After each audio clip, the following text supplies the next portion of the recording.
Hello दोस्तों, क्या कभी आपने इस बात को नोटिस किया है कि इंडिया के मेन स्ट्रीम पॉलिटिक्स में से अक्सर नॉर्थ ईस्ट इंडिया को इग्नोर कर दिया जाता है। जहां पर एक side north east India nature से इतना ज्यादा कनेक्टेड है, उतने ज्यादा हमें इंडिया से डिसकनेक्टेड सा लगता है। मीराबाई चानू जैसे ग्रेट एथलीट्स भी नॉर्थ ईस्ट इंडिया से बिलोंग करते हैं, बट हम में से ज्यादातर लोगों को उनके स्टेट्स के बारे में नहीं पता होगा। मैं इंडिया के टियर 1 सिटी में रहता हूँ, बट मुझे पता है कि इन्हें इंडिया में किस तरह से क्रिटिसाइज किया जाता है। बहुत सारा दोस्त लोग पढ़ रहे हैं, वहाँ जाता तो हम लोग अरुणाचली लोगों को चाइनीज वैनीज चिंकी उनकी जैसे भरत सिंह वाला कहानी जैसा ही है मतलब। और ऐसे तो बहुत हुआ भी हादसा भी, कोई बोलेगा। चाइनीज और नेपाली बोलना तो इंडिया में काफी कॉमन हो गया इनके लिए, बट ऐसा क्यों? इंडिया के एक इंटरनल पार्ट होते हुए भी नॉर्थ ईस्ट इंडिया को इतने अलग नजरिए से क्यों देखा जाता है? तो चलिए आज के इस वीडियो में हम इसी इंपॉर्टेंट टॉपिक पर डिस्कस करते हैं, why north east India is the most ignored part of India.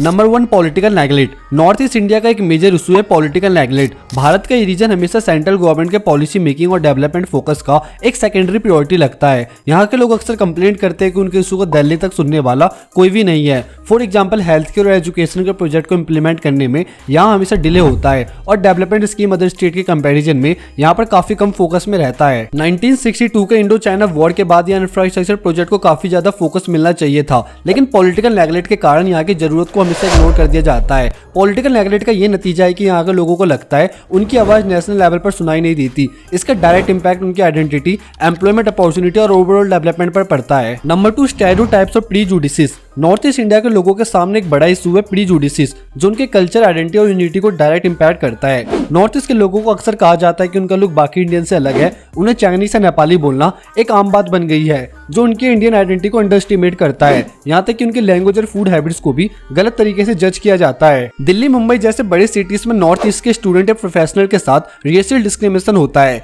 ये लोग अक्सर उन्हें चिंकी जैसे नाम से बुलाते हैं, जो कि एक तरह का हैरेसमेंट है। लोग यहाँ के फेस्टिवल, ट्रेडिशन और कल्चर को समझने की बजाय उन्हें डिस्क्रिमिनेट करते हैं। फॉर इंस्टेंस, नॉर्थ ईस्ट में बैम्बू और इंसेक्ट्स को खाना एक ट्रेडिशनल फूड है, लेकिन बाकी रीजन के लोग उनके कल्चर को समझने की बजाय उन्हें क्रिटिसाइज करते हैं। ये स्टेरियोटाइप्स और प्रीजुडिसेस सिर्फ इंडिविजुअल लेवल पर नहीं, बल्कि रीजनल ग्रोथ और यूनिटी पर भी असर डालता है। जब एक पूरा रीजन मिसअंडरस्टूड या अंडर वैल्यूड फील करता है, तो देश के साथ इमोशनली डिस्कनेक्ट होने लगता है। नॉर्थ ईस्ट इंडिया को एक आइसोलेटेड रीजन की तरह देखने की बजाय हमें उसे अपने देश का एक इंटरनल पार्ट समझना होगा। हर इंसान और हर रीजन की अपनी एक यूनिक आइडेंटिटी होती है और वो रिस्पेक्ट डिजर्व करता है। नंबर 3, नेचुरल वेल्थ के बावजूद इग्नोर क्यों? नॉर्थ ईस्ट इंडिया अपनी खूबसूरत वैली, फॉरेस्ट और बड़ी बड़ी रिवर्स के लिए जाना जाता है। यहाँ के राज्यों में नेचुरल रिसोर्सेज की कोई कमी नहीं है, जैसे कि पेट्रोलियम, नेचुरल गैस, कोयला और बैम्बू। अरुणाचल प्रदेश को इंडिया का लैंड ऑफ राइजिंग सन कहा जाता है और यहाँ हाइड्रो पावर जनरेट करने का ह्यूज पोटेंशियल है। अरुणाचल प्रदेश में हाइड्रो पावर पोटेंशियल 50,000 मेगावाट से भी ज्यादा है, जो भारत के एनर्जी क्राइसिस को सॉल्व करने में मदद कर सकता है। असम के टी गार्डन और त्रिपुरा के रबर प्लांटेशन को भी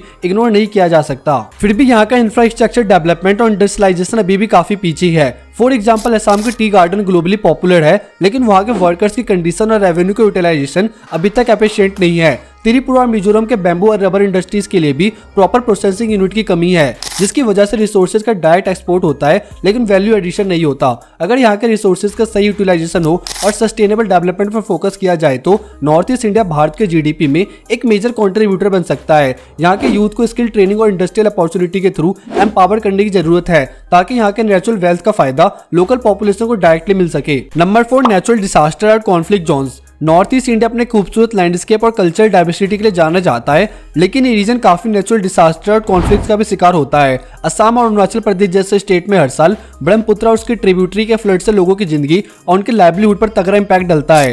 लैंडस्लाइड और हैवी रेन्स की वजह से रोड और इंफ्रास्ट्रक्चर बार बार डैमेज होते हैं, जो ऑलरेडी लिमिटेड कनेक्टिविटी और डेवलपमेंट को और भी ज्यादा स्लो कर देता है। नेचुरल डिजास्टर के साथ यहाँ का दूसरा बड़ा चैलेंज है कॉन्फ्लिक्ट और टेररिज्म एक्टिविटी। नागालैंड और मणिपुर जैसे स्टेट में बहुत टाइम से एथनिकल और पॉलिटिकल प्रॉब्लम से स्ट्रगल चल रहा है। ये प्रॉब्लम न सिर्फ लोगों की जिंदगी को मुश्किल बनाता है, बल्कि डेवलपमेंट और पीस के प्रोसेस को भी स्लो कर देता है। क्रॉस बॉर्डर इशू और रीजनल प्रॉब्लम का इम्पैक्ट सिर्फ वहाँ के रिसोर्सेज पर नहीं, बल्कि ओवरऑल प्रोग्रेस पर भी होता है। जब फ्लड्स और कॉन्फ्लिक्ट दोनों एक साथ होते हैं, तो ये लोग और भी ज्यादा आइसोलेट फील करते हैं। रिलीफ प्रोग्राम को टाइम पर पहुंचाना मुश्किल हो जाता है। अगर गवर्नमेंट ऑर्गेनाइजेशन इन प्रॉब्लम को सीरियसली एड्रेस करे, चाहे वो बेटर डिजास्टर मैनेजमेंट हो या peace building efforts, north east का फ्यूचर ब्राइट हो सकता है। ये रीजन अपने नेचुरल ब्यूटी और पोटेंशियल के बावजूद चैलेंज के साथ स्ट्रगल कर रहा है, लेकिन इसे ओवरकम किया जा सकता है अगर प्रॉपर प्लानिंग और इम्प्लीमेंटेशन हो। नंबर 5, कल्चरल वेल्थ, जो अंडररेटेड है। नॉर्थ ईस्ट इंडिया के पास एक ऐसी कल्चरल डाइवर्सिटी है जो पूरे देश में कहीं और नहीं मिलेगी, लेकिन फिर भी इस रीजन की रिच हेरिटेज को उतनी इंपॉर्टेंस नहीं मिलती